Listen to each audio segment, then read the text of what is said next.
Hello guys, तो कैसे हैं आप लोग। उम्मीद है अच्छे ही होंगे। मैं हैप्पी हरनायक आज आपके लिए एक और नई वीडियो लेकर आया हूं। वीडियो स्टार्ट करने से पहले एक छोटी सी बात बताना चाहूँगा कि हम इस समय पढ़ के आ रहे हैं सेंटेंस। तो सेंटेंस कितने प्रकार के होते हैं और सेंटेंस इसको मैंने अच्छे तरह से मॉडिफाई किया है, यानी अच्छे तरीके से मैंने इसको पढ़ा के और इसका वीडियो अपलोड कर दिया है, आप वहाँ से देख सकते हैं। ठीक है, हमने क्या पढ़ा है, तो हमने पढ़ा है सेंटेंस, उसके बाद हमने पढ़ा काइंड्स ऑफ सेंटेंस, उसके बाद पढ़ा हमने एसेटिव सेंटेंस। एसेटिव सेंटेंस को डिक्लेरेटिव सेंटेंस कहते हैं, कथनात्मक वाक्य। समझ रहे हैं, यहाँ तक हम पढ़ चुके हैं। हमारा आज का जो अगला वीडियो है, यानी जो हम आज पढ़ने जा रहे हैं, वो है इंट्रोगेटिव सेंटेंस। समझ रहे हैं, काइंड्स ऑफ सेंटेंस 5 प्रकार के होते हैं: assertive sentence, interrogative sentence, imperative sentence, exclamative sentence, optative sentence. ठीक है, जिसमें से मैंने पहला पढ़ा दिया है एसेटिव सेंटेंस। इसी का एक और नाम है डिक्लेरेटिव सेंटेंस, आप वहाँ से जाके इसको देख सकते हैं। ठीक है, आज की वीडियो में हम पढ़ेंगे इंट्रोगेटिव सेंटेंस। तो इंट्रोगेटिव सेंटेंस पढ़ने से पहले एक बात बताना चाहूँगा, यदि आप चैनल पर नए हैं तो चैनल को सब्सक्राइब कर लीजिए। ठीक है, जिससे और नोटिफिकेशन को भी ऑन कर लीजिए, जिससे हमारी हर एक वीडियो जो मैं आप अपलोड करूँगा यूट्यूब पर वो आप तक पहुँच जाएगा, है ना। तो चलिए हम अपनी वीडियो की तरफ चलते हैं। हम आज सीखेंगे इंट्रोगेटिव सेंटेंस, यानी प्रश्नवाचक वाक्य। इंट्रोगेटिव सेंटेंस किसे कहते हैं, तो एक छोटी सी बात मैं बता दूं, एक छोटे से लाइन में बता दूं कि जिस शब्द से, जिस वाक्य में, सीधी सी बात, जिस वाक्य में किसी प्रश्न को पूछा जाता है, किसी प्रश्न पूछे जाएंगे, उसे इंट्रोगेटिव सेंटेंस कहते हैं। एक छोटी सी बात मैंने क्या बताया कि इंट्रोगेटिव सेंटेंस से प्रश्न पूछे जाते हैं, बस इतना ही। इंट्रोगेटिव सेंटेंस से क्या किया जाता है, तो प्रश्न पूछे जाते हैं। जिस सेंटेंस से, जिस वाक्य से प्रश्न पूछने का कार्य हो, वो होता है इंट्रोगेटिव सेंटेंस। समझ रहे हैं, वो होता है इंट्रोगेटिव सेंटेंस। तो इंट्रोगेटिव सेंटेंस होते हैं 2 टाइप्स के। समझ रहे हैं, हम अभी अपनी वीडियो पे चल रहे हैं, पहले कुछ सीख लीजिए। इंट्रोगेटिव सेंटेंस होते हैं 2 टाइप के। समझ रहे हैं, एक वो होता है जिसका उत्तर, यानी जिसका आंसर आप यस या नो में दे सकते हैं, और कुछ ऐसे होते हैं, कुछ ऐसे होते नहीं हैं। दूसरा जो टाइप्स होता है वो होता है जिसका उत्तर, यानी आंसर, आप यस या नो में नहीं दे सकते। समझ रहे हैं, यानी 2 टाइप के होते हैं इंट्रोगेटिव सेंटेंस। तो एक टाइप का जो पहला टाइप है, उसमें हम क्या होता है कि उस सेंटेंस का आंसर जो होगा उसको हम यस या नो में केवल दे सकते हैं, लेकिन एक जो दूसरा टाइप होता है उसका आंसर हम यस या नो में नहीं दे सकते। समझ रहे हैं, उसके लिए हमको एक वाक्य का प्रयोग करना पड़ेगा। सीधी सी बात, सब कुछ छोड़िए, अपनी वीडियो पे चलते हैं, सारी चीज़ें वहीं समझ में आएंगी। पहला काम, तो इंट्रोगेटिव सेंटेंस किससे कहते हैं, तो जिससे प्रश्न पूछने का कार्य हो उसे इंट्रोगेटिव सेंटेंस कहते हैं। डेफिनेशन लिख लीजिए, a sentence that asks A question is called an assertive sentence, interrogative sentence. समझ रहे हैं, a sentence that asks A question is called an interrogative sentence. Interrogative sentence का मैंने डेफिनेशन लिखवा दिया।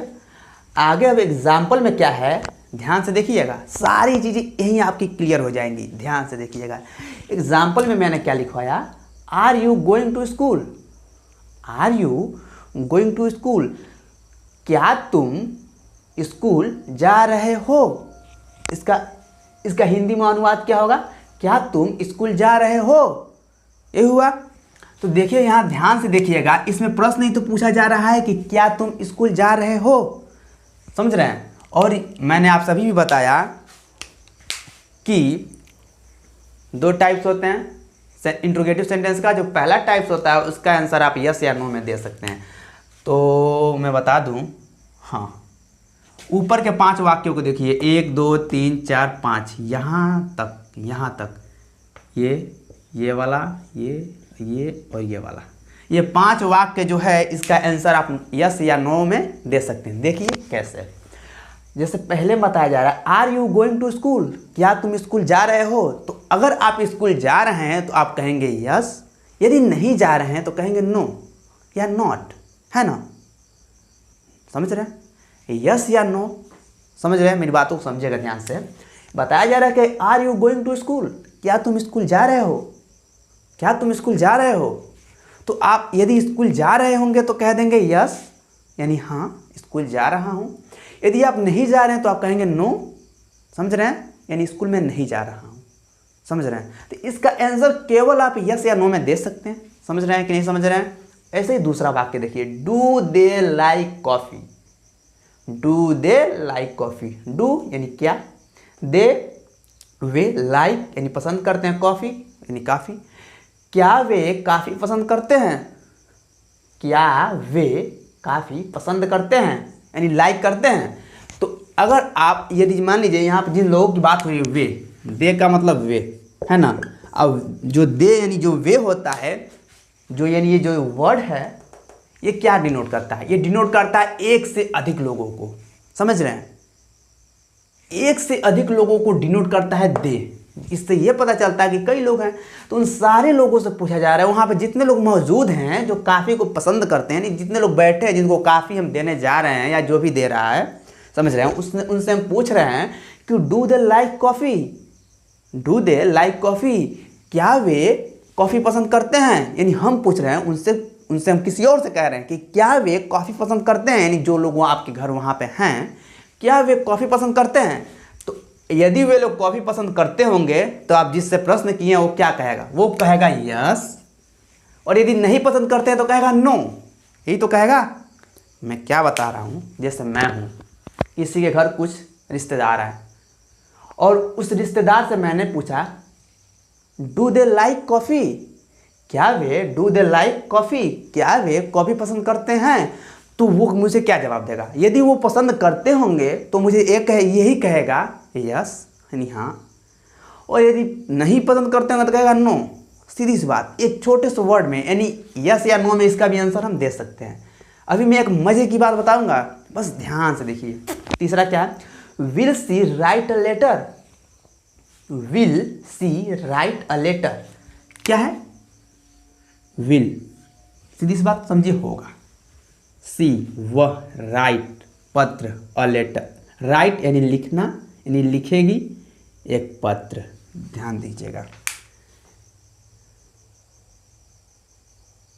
क्या वह एक पत्र लिखेगी, समझ रहे हैं, लिखेगी, क्या वह एक पत्र लिखेगी।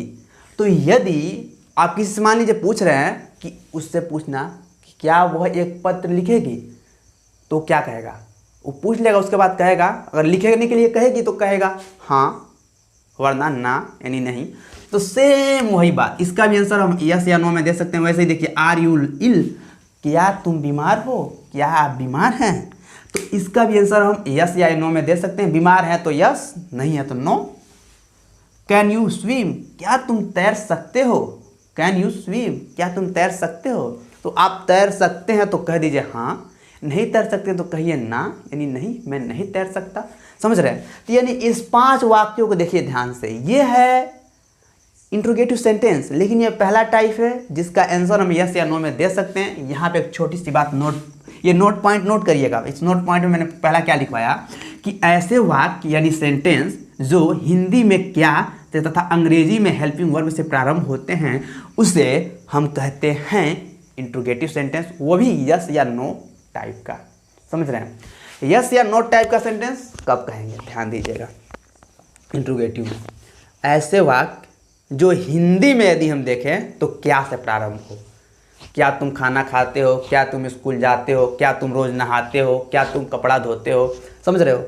ये जितनी भी मैं बातें बता रहा हूँ, जितने भी सेंटेंस क्या से प्रारंभ होंगे वो सारे होंगे यस या नो टाइप वाले, समझ रहे हैं।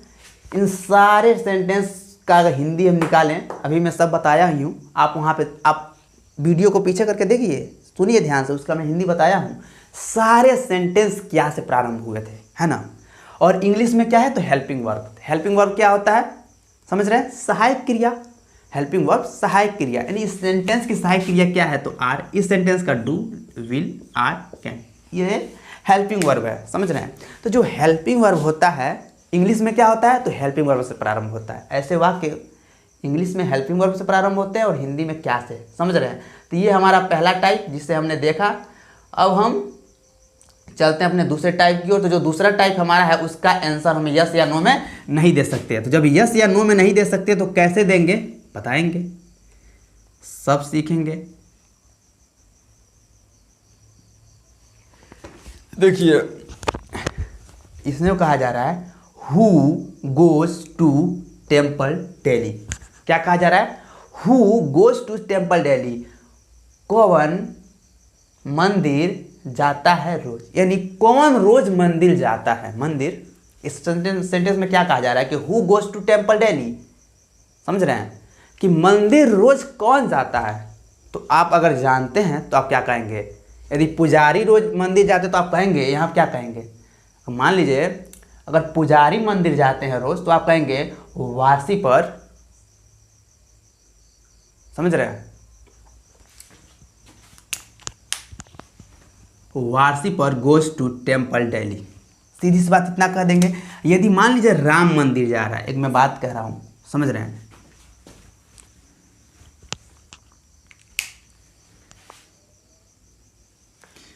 ऐसे मान लीजिए राम मंदिर जा रहा है, हु की जगह मैंने, अगर राम मंदिर जा रहा है तो आप यहाँ हु न लिख के लिख देंगे। जैसे कहने का मतलब, मेरी बातों को ध्यान से समझिएगा, मैं कुछ और तरीके से आपको बताने की कोशिश कर रहा हूँ, अच्छे से देखिए।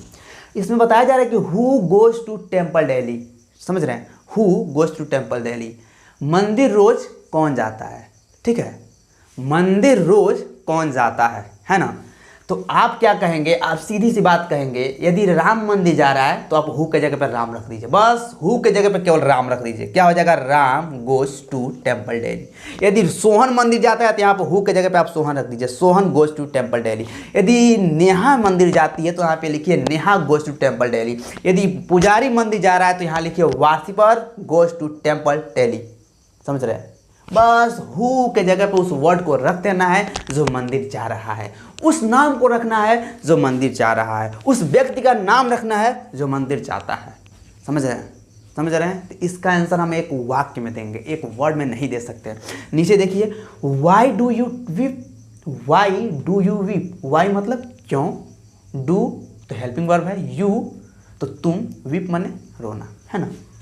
वाई डू यू वीप, तुम क्यों रोती हो, है ना, तुम क्यों रोती हो। क्या बताया जा रहा है, वाई डू यू वीप, तुम क्यों रोती हो। तो उससे वो इसका कारण बताएगी। जैसे कहने का मतलब मैं कहूँ वाई डू यू वीप तो ये कहेगी क्या, यस नो, ऐसे बताएगी इसका आंसर। इसका आंसर आप खुद सोचिए, कहा जा रहा है कि वाई डू यू वीप तो क्या कहेगी, यस नो, ऐसा कह सकती है, नहीं। यहाँ हम क्या कहेंगे, Y do you weep, why do you weep. तो यहाँ पे क्या होगा, यदि जिस कारण से वो रो रही है वो कारण बताएगी कि मैं इस वजह से रो रही हूँ।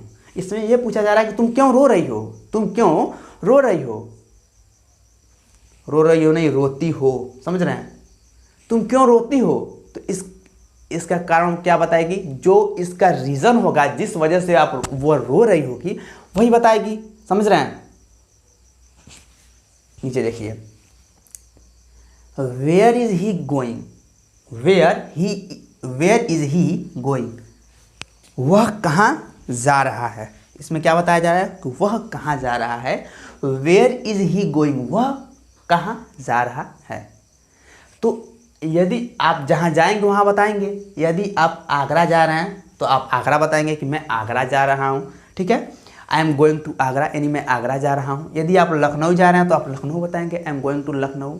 समझ रहे हैं, यानी आप जहाँ जाएंगे वो बताएंगे। इसमें भी आप वही कंडीशन है, बताया, पूछा जा रहा है कि तुम क्यों रोती हो, तो क्यों रोती है, जिस कारण से वो रोती होगी वो बताएगी कि मैं इस वजह से रो रही हूँ। समझ रहे हैं, मैं इस वजह से रो रही हूँ, मम्मी ने मारा तो रो रही हूँ, पापा ने मारा तो रो रही हूँ, या फिर मेरा खिलौने को किसी ने तोड़ दिया इसलिए रो रही हूँ। किसी ने क्या, राम ने पिंटू ने मेरा खिलौना तोड़ दिया इसलिए रो रही हूँ, चिंटू ने मुझे मार दिया इसलिए रो रही हूँ, है ना। तो जो कारण होगा वो इसमें बताया जाएगा। तो मैं यहाँ पे सिंपली क्या बता रहा हूँ कि ये जो है हमारा दूसरा टाइप, इसका आंसर हम यस या नो में नहीं दे सकते। तो कैसे देंगे, एक वाक्य में देंगे, दो वाक्य में देंगे, या जैसे भी सिंपल हो, यानी जैसे भी हम दे सकते हो। मतलब कहने का मतलब यस या नो में बस नहीं दिया जा सकता, इतना समझिए। तो यहाँ पर क्या है, जिन वाक्यों में प्रश्न, इसके लिए कंडीशन नोट दो, जिन वाक्यों में प्रश्न सूचक शब्द वाक्य के बीच में आता है ऐसे वाक्यों का उत्तर हाँ या नहीं में नहीं दिया जा सकता। ऐसे वाक्य इंग्लिश में क्वेश्चन वर्ड से प्रारंभ होते हैं। मैंने क्या बताया कि ऐसे वाक्य जो होंगे इंग्लिश में वो क्वेश्चन वर्ड से प्रारंभ होंगे, क्वेश्चन वर्ड से। ये हुए क्वेश्चन वर्ड है, वाई क्वेश्चन वर्ड है, वेयर क्वेश्चन वर्ड है। समझ रहे हैं, यानी क्वेश्चन वर्ड से ये प्रारंभ होंगे। तो इन वाक्यों को हम कहते हैं इंग्लिश में क्वेश्चन वर्ड से प्रारंभ हो गए और हिंदी में किससे प्रारंभ हो गए? तो हिंदी में ऐसे वाक्य बीच में आएंगे, प्रश्नसूचक शब्द बीच में आएंगे। जैसे मैं कहूं, मैं क्यों खाना खाया, देख रहे हैं? तो ये देखिए, ये क्वेश्चन वर्ड है, प्रश्नसूचक वाक्य है, प्रश्नसूचक शब्द है, और ये शब्द देखिए इस ट्रांसलेशन के बीच में आया, शुरू में नहीं आया है, समझ रहे हैं? लेकिन जो पहला टाइप था उसमें पहले आ रहा था क्या, समझ रहे हैं? क्या। तो मैं कब लखनऊ जाऊंगा, मैंने रोहन को कब मारा, समझ रहे हैं? ये सारी वाक्य नहीं, कहने का मतलब जो दूसरा टाइप है उसमें जो भी क्वेश्चन वर्ड होंगे, प्रश्नसूचक शब्द होंगे, वो वाक्य के बीच में आएंगे, पहले नहीं आएंगे, समझ रहे हैं? इन वाक्यों को ध्यान से देखिएगा। और इसमें मैंने इसीलिए लिखवा दिया, मैंने इसके लिए भी, दोनों के लिए 2 नोट लिखवा दिया। और हाँ, एक बात और, इंट्रोगेटिव सेंटेंस में प्रत्येक सेंटेंस के अंत में क्वेश्चन मार्क, जो क्वेश्चन मार्क होता है, प्रश्नसूचक चिन्ह होता है, उसको लगाना बिल्कुल आवश्यक है। तो प्रश्नसूचक चिन्ह क्या है? तो ये वाला जो चिन्ह है, इसको बोलते हैं प्रश्नसूचक चिन्ह, क्वेश्चन मार्क, समझ रहे हैं? तो इसको लगाना बेहद आवश्यक है। आप पूरा ट्रांसलेशन बिल्कुल सही नियम के अनुसार एकदम बनाए हुए हैं। बस यहाँ ये प्रश्नसूचक जो चिन्ह दिखाई दे रहा है, क्वेश्चन मार्क दिखाई दे रहा है, इस क्वेश्चन मार्क को यदि आप हटा दें, यहाँ पे आप लिख दें full stop, mark of exclamation या कुछ भी ये सब लिख दें तो गलत हो जाएगा। तो ध्यान दीजिएगा, इस पर लिखेगा, एक नोट और लिख लीजिए, नोट पॉइंट 3 में आप लिखिए,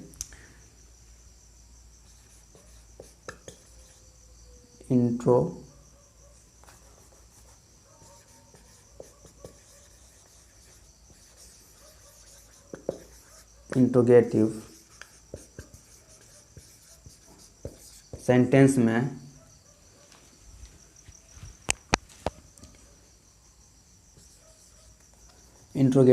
में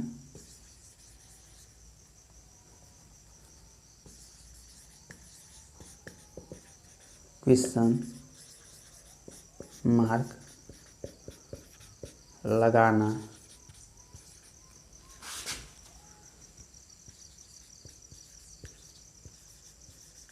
आवश्यक है। तो लगाना आवश्यक तो है, लेकिन लगाते कहाँ है? तो अंत में, समझ रहे हैं? या फिर इसको ऐसे लिख लीजिए,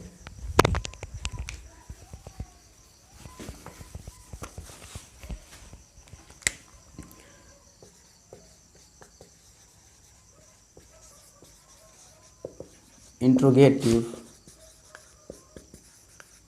सेंटेंस के अंत में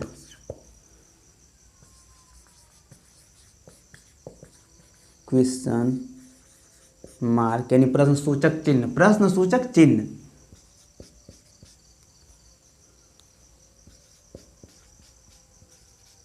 लगाया जाता है। ठीक है, तो इसी के साथ हम अपनी इस वीडियो को समाप्त करते हैं। मिलते हैं नेक्स्ट वीडियो में, तब तक के लिए जय हिंद।